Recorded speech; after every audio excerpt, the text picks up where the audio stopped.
একদিন বৃন্দাবনে রাধাজি মৃদু হেসে শ্রীকৃষ্ণকে জিজ্ঞেস করলেন, প্রিয়তম, বলো তো, মানুষ যে কর্ম করে তার ফল কিভাবে পায়?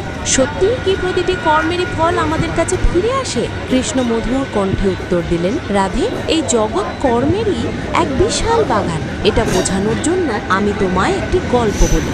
একবার এক রাজা তার 3 মন্ত্রীকে ডেকে বললেন, তোমরা প্রত্যেকে একটি করে থলে নাও আর রাজবাগানে গিয়ে যত ভালো ফল পাও তা সেই থলেতে ভরে নিয়ে এসো। 3 জন মন্ত্রী আলাদা আলাদা বাগানে গেল। প্রথম মন্ত্রী ছিলেন অত্যন্ত সৎ ও নিষ্ঠাবান। তিনি মন দিয়ে পরিশ্রম করে রাজার জন্য সবচেয়ে তাজা, মিষ্টি আর উৎকৃষ্ট ফল বেছে নিলেন। দ্বিতীয় মন্ত্রী ভাবল, রাজা কি আর প্রতিটি ফল পরীক্ষা করবে? একটু ভালো একটু খারাপ সব মিশিয়ে নিলেই চলবে।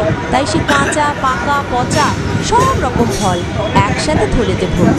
তৃতীয় মন্ত্রী ভাবল, রাজা তো শুধু থলেটা দেখবে,